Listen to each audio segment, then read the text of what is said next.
Hello, everyone, and welcome to Ranked and Reviewed. I'm your host, Tomye West. Joining me, as always, is my co-host, Alannis Maximus. Greetings. What is with your internet connection again, man? Are you serious? You look so fucking frazzled. That's interesting, is I'm currently on the internet. Oh, well. People are just going to have to get over it, I guess. Unless you want to try and log back in again like you did last time, and I'll keep them busy. Why not? Let's give it a go. So, we just came out of Transformers Rise of the Beasts. And coming from a person that's not a Transformers guy, I found it pretty good. But we're going to get into our thoughts of that a little bit when Alannis gets back. And I'm just going to keep y'all busy till he gets back. So, yeah, we're starting a little bit later than we thought tonight. A few little kinks happened in our chain. Wasn't happy. But, you know, we keep this train rolling. And fuck, I hate talking to nobody. Like, Alannis, come on, man. Like, Alannis, look, what we'll do is we'll go over the overview of this movie. And tell you what we thought after that when Alannis gets back. So, the overview of this movie goes Transformers Rise of the Beasts 2023 with a rating of 12A and a runtime of 2 hours and 7 minutes. And the synopsis for it goes like this. During the 90s, a new faction of Transformers, the Maximals, joined the here we go. Finally, you're back. Jesus, man. Yeah, that's better. Man, I was talking to nobody. Interesting thing, though. My speed test is pretty good, so who knows? Hasn't had enough speed by the sounds of it. Anyways, back to our overview. Yeah, as I said, Transformers Rise of the Beast 2023 with a rating of 12A, runtime 2 hours and 7 minutes. Synopsis: during the 90s, a new faction of Transformers, the Maximals, joins the Autobots as allies in the battle for Earth. Now, this is directed by Stephen Capool Jr., written by Joby Harold, Darnell Metiara, Josh Peters, I don't know, and stars Anthony Ramos, Dominic Fishback, and Luna Lauren Velez. This had an estimated box office budget of around $200 million on its opening weekend in US and Canada, when it opened on June 11th, by the way. It got 61 million opening weekend with a total gross so far of 107 million, well, 107.5 million in the US and Canada, and then worldwide 283 million. 283.5 million. So, I don't know, that's rough, don't you reckon? Because that basically means they've made 83 million in profit so far. Yes. I don't think that's the best reaction for a Transformers movie. I don't know. What about you? I feel it may be better than some because the Michael Bay ones were kind of going on a downward spiral and a lot of people knew it. So it'd be interesting to see. But what's with the release, sir? Like, are we the only ones who've got it late, or is the rest of the world and then we just got it late for some reason, or what the fuck?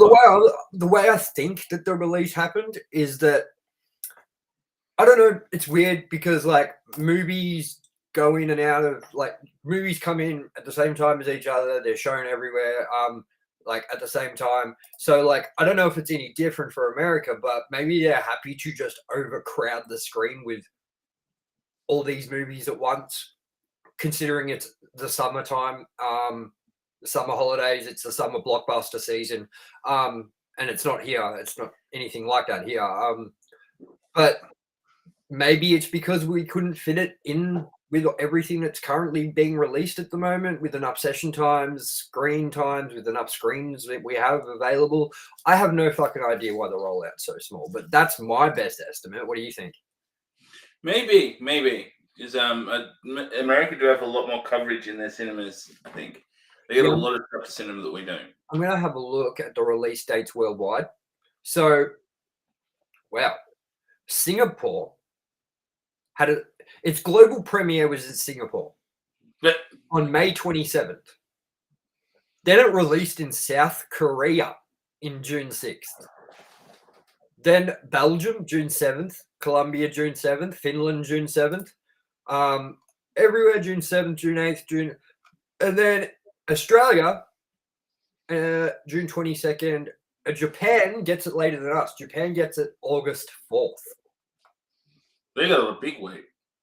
Man, it opened in like literally, it lists every country like Estonia, Mongolia, Lithuania. When did it open in Mongolia? I need to know.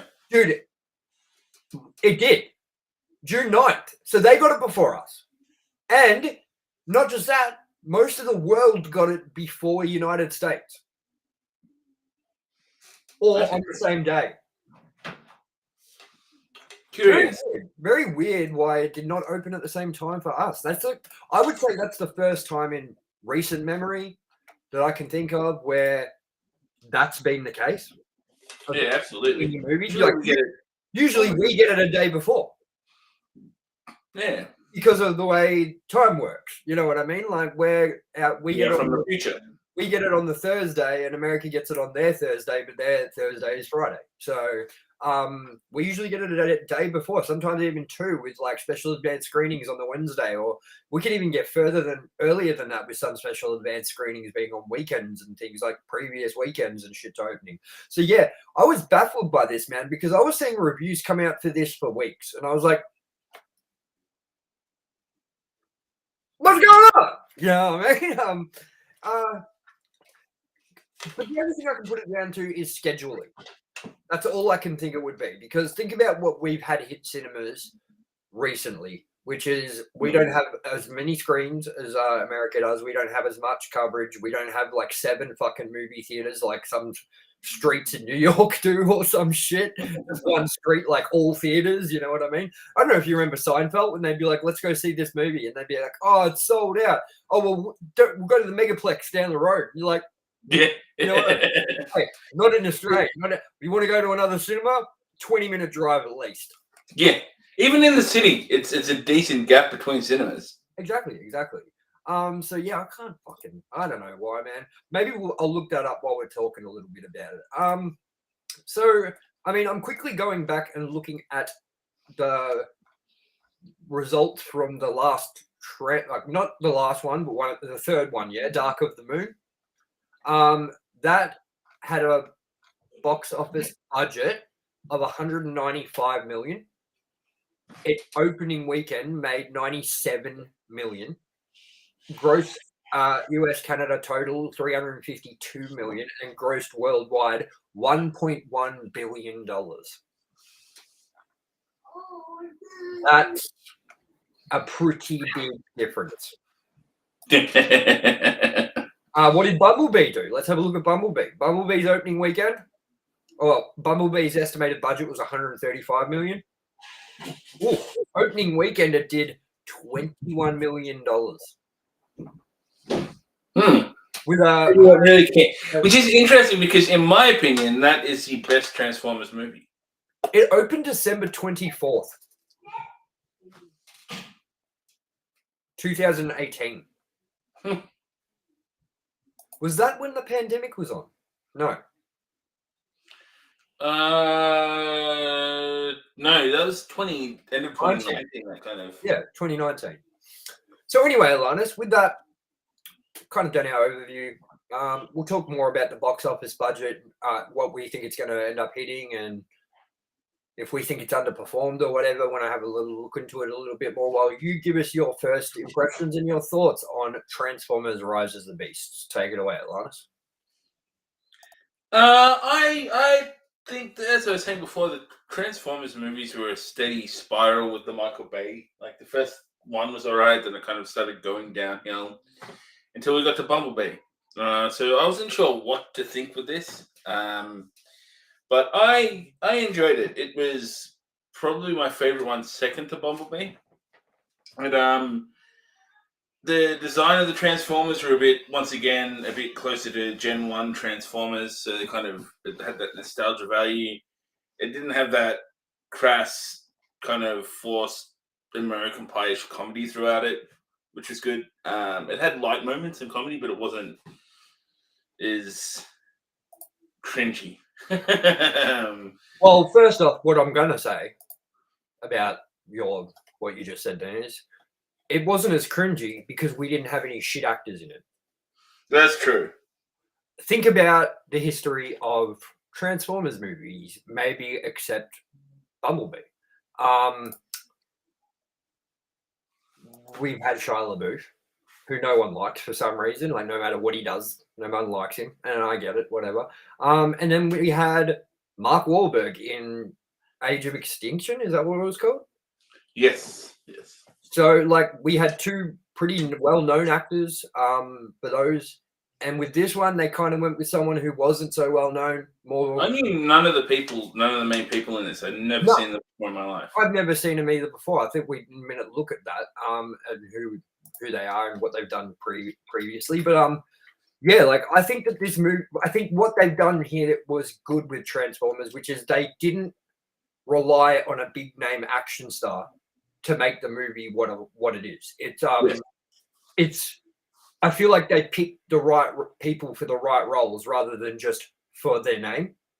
Absolutely. Which is definitely what they did with Mark Wahlberg in Age of Extinction. You know what I mean? So, this is the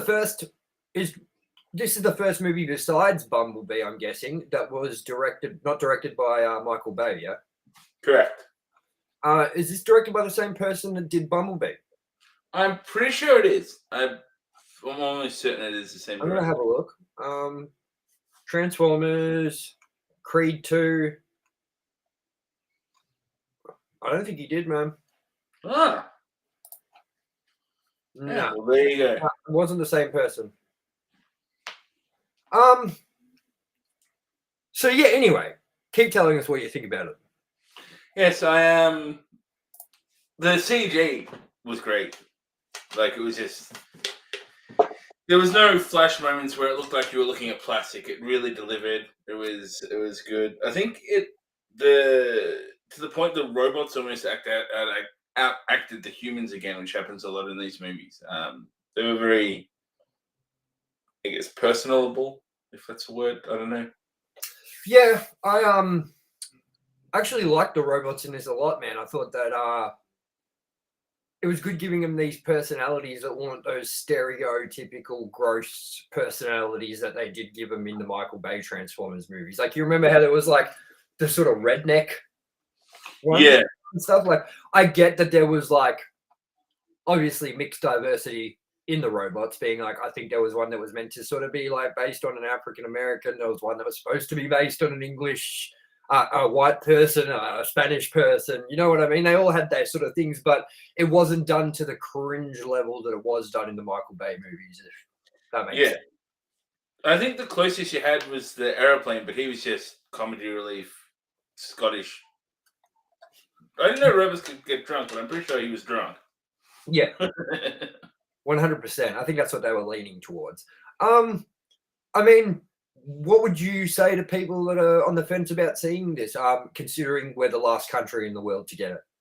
I would say see it, because it is a lot better than don't let the burns from the other movies affect your judgment. It's not fantastic. It's not the best movie in the world, but it is an enjoyable movie. And I'll happily pay money to see it if I were to see it again, which I'm not rushing out to do, but I think that makes sense. Yeah, like I totally get where you're coming from with that, which is like, I'd pay to see it again if I knew it was this good. But I'm not going to go see it again because I don't need to. I mean, I've only seen one movie this year twice, and that was Super Mario Brothers. I went and saw Avatar 2 twice. But that was December last year, leading into January. But yeah, there's been no movie this year that's compelled me to go see it more than once, except for the Super Mario Brothers movie. And that was because we went together to do the review the night it opened, and then we did it for I took my son for his birthday, so to 40X as well, which is actually, wait, I just paid for another movie again. This will be the second time I'm seeing The Flash tomorrow. I'm going to be seeing The Flash tomorrow in 40X again with my son. So that's not because it was like the Super Mario Brothers movie where I was like gobsmacked with how much I loved it. It's because my son wants to see it, and if I'm going to see it and take him to go see it, I'm going to watch it in 40X. I'm not watching it in standard. So No. and yeah, how did you feel about the 40X? How did you feel about the 3D experience? The 3D, I would put almost on par with the benchmark being the Avatar movies. It was good. It popped. It had depth. Like there was one of the opening scenes was in space in like an asteroid field, and there was just depth in that. And you had the little things like when there was fire, there's like little sparks coming out in the front and flicking around, and debris in the action and things like that. And yeah, it was incredibly well done. Like I'll be surprised if this wasn't shot in 3D, because if it's a conversion, it was done really well. Yeah, man. Because like I'm always late. Okay, I'm always late to everything. It doesn't matter if it's movies. It doesn't matter if it's family occasions. It doesn't matter if it's someone dying. I'm late. So I was late to this movie by what? How much do you reckon I missed? Like legit minutes, like 10 minutes at most. It's probably 10 minutes, yeah. And I walked in and it was just up to a part where it was like no CG, nothing special, but it was just two people talking. And I put the glasses on. The first thing I said to you when I sat down next to you in the cinema was, "Whoa, the 3D's popping." Yeah. It looked really good. There was not one moment of blurriness. There was not one moment of that sort of, that look that 3D can get where it's like, it's still out of focus. Yeah. It didn't get any dips. It didn't have any flickering. The frame rate there was nothing wrong with it. Like the 3D was so clean throughout this movie. And there's a part that you're talking about at the start, which I didn't obviously get to see, where things are being like the space shot, but they showed a space shot towards the end where the stuff was coming from behind rather than in front. Yeah. And that looked incredible. There was also another part where, that part where the robot fucking throws that bomb onto like the bird robot thing. Yeah. When the bomb like flew out and like hooked onto the bird, that looked awesome. And I love the use of the 40X in this movie. When I first sat down, and it was in that part where it's like nothing really happening, it's just talking and stuff, I was like about to lean over to you and go, is it working? Because usually even in those parts in 40X, there is some movement. And I do feel like there was a couple of parts in this movie that didn't utilize the 40X when it should have.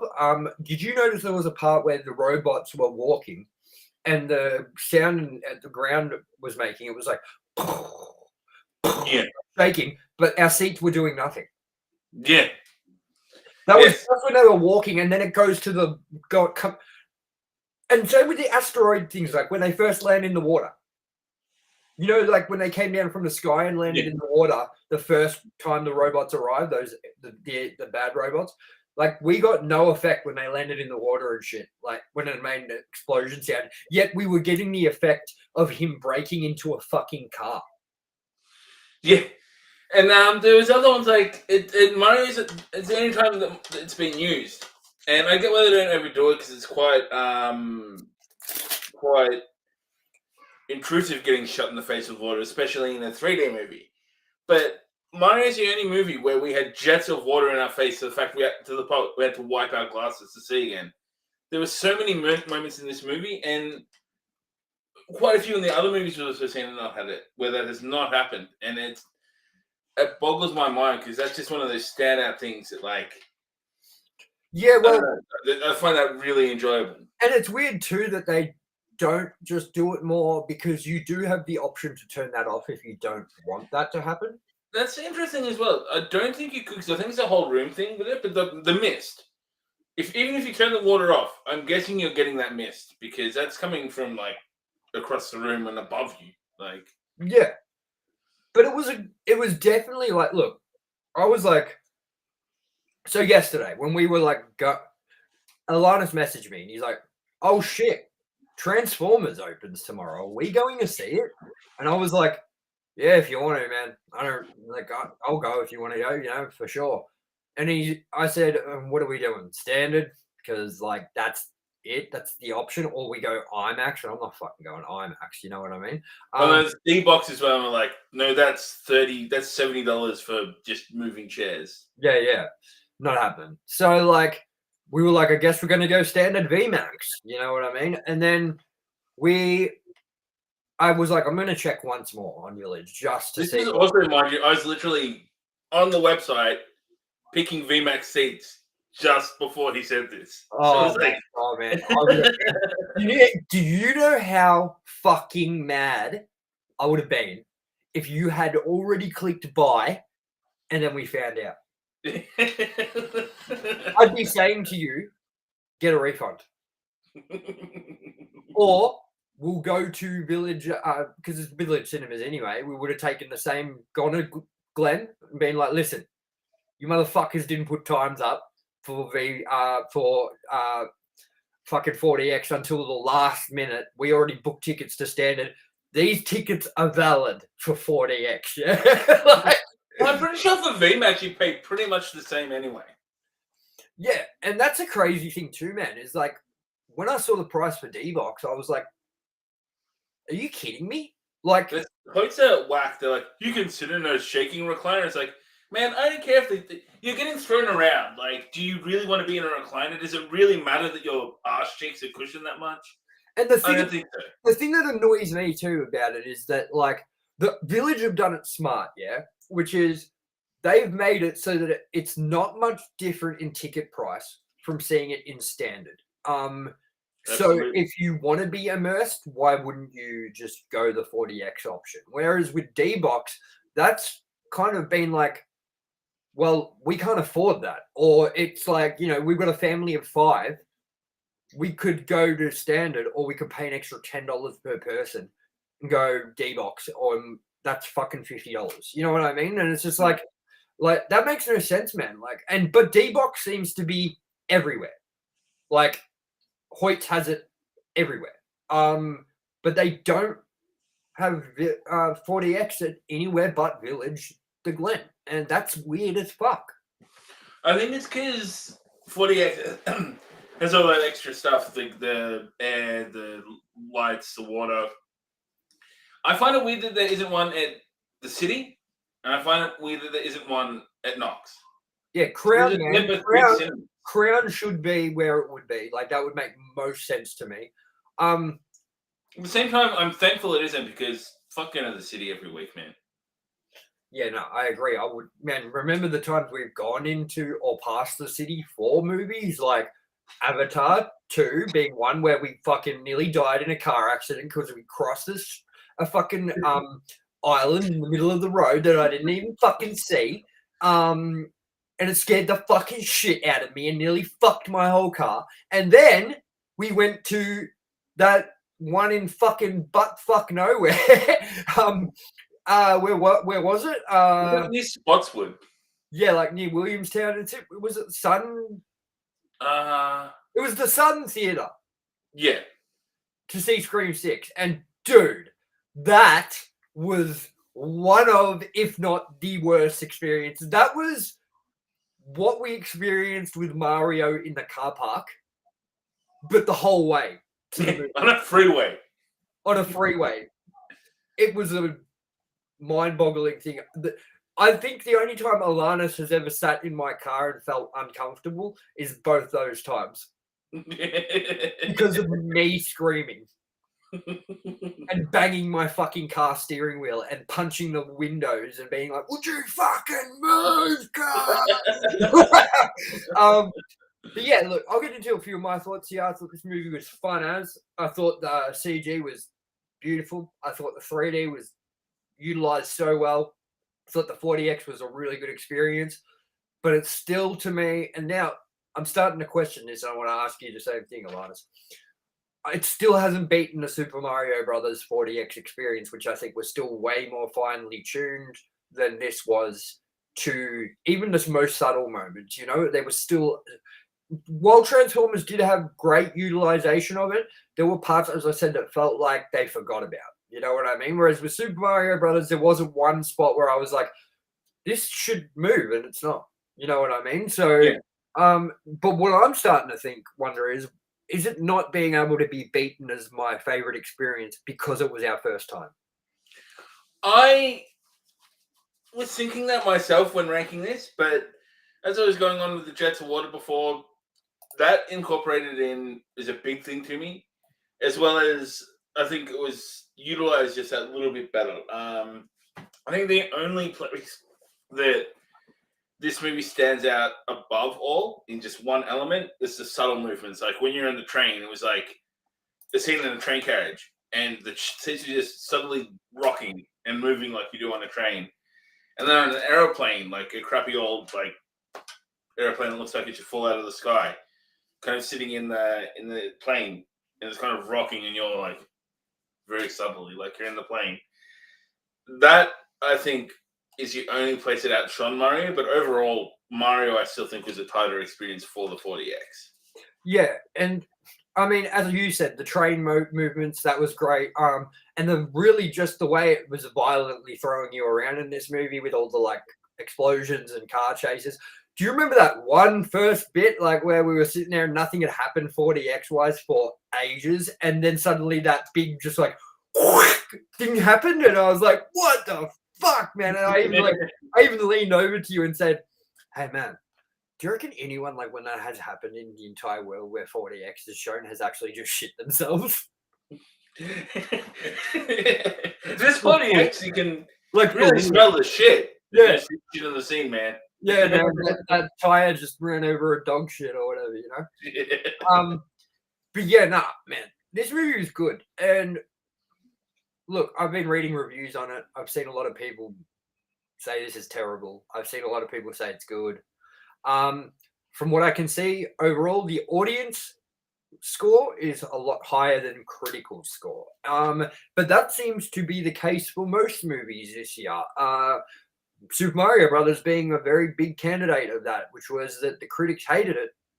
The audiences loved it. I think the critics, it's like at a 65% score, and the audience score is like 95. So, I mean, this one, I'm having a look now at its IMDb rating. This is out of 26,000 ratings. It gets a 6.6. And I definitely think it's better than a 6. What do you think? I definitely, absolutely, 100%. To give you a bit of an idea, they are saying that The Flash is higher rated than this movie, 7.3. Bumblebee is a 6.7, and Fast X is a 6. And they're trying to tell us that this is only another half a score up from Fast X. That's completely wrong, because Fast X sucked. Yeah. And, like, I don't know if I did say it sucked on the review, or if I said I hated it, or if I said I didn't mind it and it was okay. Man, that movie was shit, bro. After sitting on it for a while and thinking about it, that movie was terrible. Like, I don't remember shit about that movie except for the first time they started racing.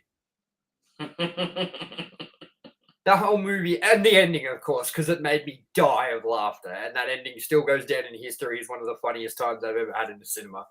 Because everyone was like, "No, don't tell me they're going to leave it on this." And boy, did they. And everyone else is just like, we're pissing ourselves laughing. That was amazing. And yeah, dude, like DMX and Snoop Dogg did a really good job in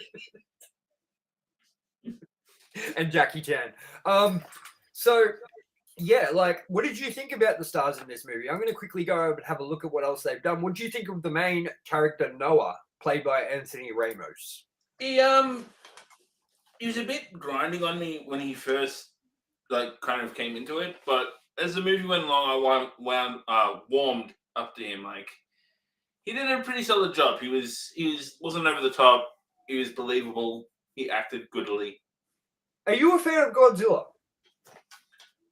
I haven't seen the newest ones. Well, so you haven't seen Godzilla King of the Monsters in 2019? No. Okay, well, he was in that, apparently. Will and Grace. Trolls World Tour. Trolls Holiday in Harmony. The Bad Guys. He was the Piranha voice. And yeah, this looks like he's probably biggest thing he's done, I'd say, man. He was in A Star Is Born. So he's definitely not a nobody, but he's not a big somebody. Yeah, basically. And we'll go to, what did you think about Alina? She was good. I had a soft spot for her. Yeah, well, she's been in mainly looking like television for her. So, yeah, we've had a big break. We've had her in like, oh my god, that's crazy, man. That's so fucking crazy. So it tells you in each thing what character they played in whatever. And she was in a TV series called The Nick in 2014. She was in one episode, and her credit is Black Woman. Not even a name. Like, then her next one, well, she was in one episode, and it says Kesha. So her name was Kesha in the next whatever she was in. But in The Nick, they just listed her as Black Woman. My. Yeah. What did you think about the whole racist joke and stuff that they threw into this? Like, I thought it was funny, and I think, of course, that's funny, and of course, people can do that if they want. But it seems really odd when we're in the landscape we're in, where people are trying to sort of like erase that sort of like even from being a thing that is people even understand racism. You know what I mean? Like everyone's trying to push that out and being like, no, we're all the same, we're all the same, we're all the same. And I believe that completely. But to see movies keep making these racist sort of jokes, it's very, I don't know. What do you think about them? I think it's interesting. I think maybe, I hope that maybe it's the world kind of easing up on being outraged by it a little bit and going, it's okay to have a joke, like especially in the media. Like it's occurred a couple of times. Like recently, a good example. I was watching Secret Invasion last night, and there was a joke in it that Samuel L. Jackson refers to himself as a spook, and then then the other person goes, "You're not allowed to say that," and I'm probably not allowed to say what I just said, but this is a quote. This is not me saying it. And Samuel L. Jackson goes, "No, you're not allowed to say it. I can say it." I'm like, I felt very tongue-in-cheek, and I think a couple of years ago that would not have happened, even from someone who would be derogatory towards. Exactly. And I think what you're saying is right, where you're hoping that it's Hollywood and stuff easing up on this stuff, because we may as well talk a little bit about it while we're here. I'm not joking when I say all moviegoers, all movie reviewers, all people that study the movie industry, content creators on YouTube like Valiant Renegade, who I suggest you go check out Valiant Renegade if you want to know anything about movies, box office budgets, opening weekends, things like that. He's very, very good. I like that channel a lot. It's the first time I've mentioned them ever to. I don't even think I've mentioned them to you, Alannis, but I watch it all the time. It's just one guy sitting there talking, and he kind of gets all the insider information and like understands the box office really well. You know what I mean? And like I'm telling you now that everyone, moviegoers, movie critics, movie content creators, everyone is sick of this woke bullshit. They are. They're just over it, man. And we can see that that's what people are over because of the numbers. Look at how The Little Mermaid bombed. Look at how Elemental just bombed. And that is featuring the first ever non-binary character in it and things like that. And then people are upset because it looks like Indiana Jones is looking like it's going to be woke. And it looks like it's mainly Disney being the culprits. But Disney being as big as they are, owning Marvel, owning all these properties and things like that, have a very huge effect on the movie landscape. And when people start seeing the woke bullshit in their stuff and it's constantly coming out from Disney, who release 30 films a year or whatever, that's what everyone just thinks every movie's going to be from now on. And everyone's sick of it, man. Like, no one can be this soft. Like, I just refuse to believe that we can continue going the way we are, where everyone's like, can't make jokes and fucking all this bullshit. And it's, you know what I mean? Like, this woke agenda needs to end. Simple as it is. And I hope it does soon, because I really think it's affecting our properties, our entertainment. I think it's affecting life in general. And I think it's also dividing us more than ever. I think that people were more united before this woke agenda came up than afterwards, where that was the whole point of the woke agenda, was trying to make everyone equal, everyone fair, everyone blah, blah, blah. But it did the opposite. It's turned everyone off that shit. I don't know. What do you think about that? I 100% agree. I don't think I could have worded that better. It's just bullshit, man. It's like you're doing the exact opposite of what you're trying to achieve, because you're throwing it in everyone's face. Like, the movie should be about going to see a movie and escaping realism and escaping the world and going into a place where you can feel happy and comfortable, no matter who you are. I mean, I don't remember any in the 90s little, like, different, races of children being like, I can't idolize to Ariel because I can't look up to Ariel because she's not black. Like, that's not what it's about. You know what I mean? And if we are all the same, then, and skin color really doesn't matter, then little black children and little white children should be able to look up to whoever, whatever color they are, and not even think that I can't relate just because that's my skin color. You know what I mean? Definitely. I'm having trouble wording it properly, but I'm sure you get the gist of what I mean. Yeah. But I think that we are going to see the end of this, man, because, like, I think yesterday the public relations person from Disney that's in charge of, like, making sure that things are kept racially different and giving people, like, a voice and things like that, who was only hired recently too, during this woke agenda when it started, during sort of like COVID and stuff, they just left Disney yesterday. Huh. That's how over it is. Like, no one wants her there. No one wants anything to do with this woke shit. I can guarantee you that we're going to start seeing movies try to dip away from that more now, because of the public sort of backlash we've been getting with everything, with, like, from Elemental failing to The Flash failing to Indiana Jones looking like it's going to bomb, but I'm hoping it doesn't, but looking like it is going to bomb. But what I thought I'd bring up is what I found here. And it says, this is from Collider, collider.com. This is an article that was published 4 days ago. And it's headline, Transformers Rise of the Beasts keeps winning at the global box office. Now, this was written by Diego Peralta. So, the Autobots have a new reason to celebrate, as Transformers Rise of the Beast just reached a significant point in its box office run. Domestically, the latest installment of the Hasbro franchise has passed 106 million, while internationally, the sequel has earned 174.3 million, bringing its total to 274.9 million. This improves the momentum needed for the next step for the characters. Then it says, the movie reaching this new box office milestone would have never been possible without the international markets that have shown interest for the blockbuster, including the 60 million it has earned in China alone. Mexico turned out to be the second best market of Rise of the Beast with 13 million, taking over the United Kingdom and France's combined gross of 12 million. The impact the story is having all around the world will hopefully allow Paramount to continue the Transformers prequel series that began with Bumblebee, bringing new explosive adventures featuring the Autobots. So I'm guessing that they're looking at it as they are winning at the box office at the moment. I guess it's looking like it's a success for them. Even though it's still weird that it's only like 86 million above what it cost them to make or whatever, you know what I mean? Yeah. I mean, compared to The Flash, that movie cost, I think it was nearly 300 million or something in total. And, like, I don't think it's that far behind of what the Transformers did on its opening weekend, is it? I don't think so, no. Yeah.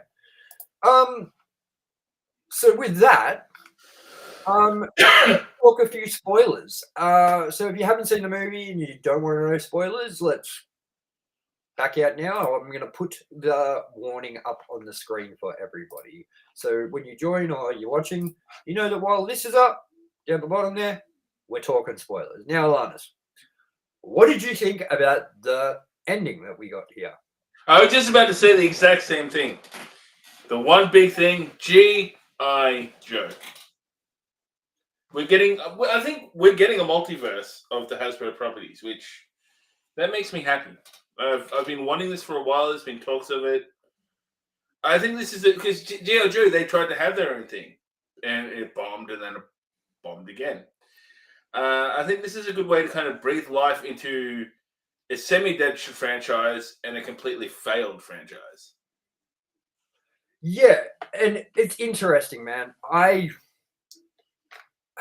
When I said to you and leaned over and said, "What the fuck? G.I. Joe? Like, what the fuck?" You were like, "Yeah, but they're both made by Hasbro." And I'm like, no, I get that. But where's the connection other than that? Because you're not seeing, I guess, the Lego movie. Well, no, not even the Lego movie. Oh, yeah, Batman, Gandalf. I guess they've done it, you know what I mean? But, like, yeah, it's a very weird thing. Like, what do you see happening with that? Do you see us getting a crossover movie next? I think we'll see standalone movies, but I think we're definitely going to see some crossovers there. Definitely.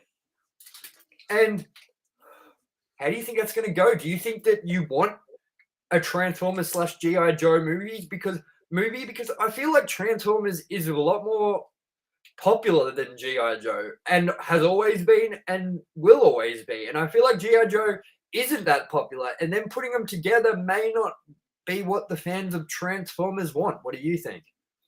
I think if they do it right, it will be really good, but it also is a recipe for disaster. But I don't think it could go worse than some of the things we've seen in the Michael Bay Transformers movies and some of the things we've seen as the G.I. Joe franchise and what they did with it. So, I mean, I think, I don't know, it'd be hard to, how they're going to incorporate them because they have two very different things going on. Like, are they going to rewrite kind of G.I. Joe fighting against Cobra who were inspired by Decepticons or something? Or is it, I don't know. It was a very weird ending, man. Like, it was cool and whatever, but like, it made me laugh out loud because I was like, what? You know what I mean? I'm trying to find if we can see anything here that'll give us. Here we go. Little fact here. The film features the first full live-action crossover between Transformers and G.I. Joe. When G.I. Joe Rise of the Cobra from 2009 came out, the producers claimed it was the same universe as the Transformers and began work on an actual crossover in the same vein as the Marvel Cinematic Universe, but nothing came of it till this film. The two groups are frequently crossover in comics, and once in Transformers 1984, specifically the episode Only Human from 1986. Now, that's kind of fucking not correct at all, because how much was it a crossover of G.I. Joe? It was at the end, wasn't it? There was nothing else to it. That was it.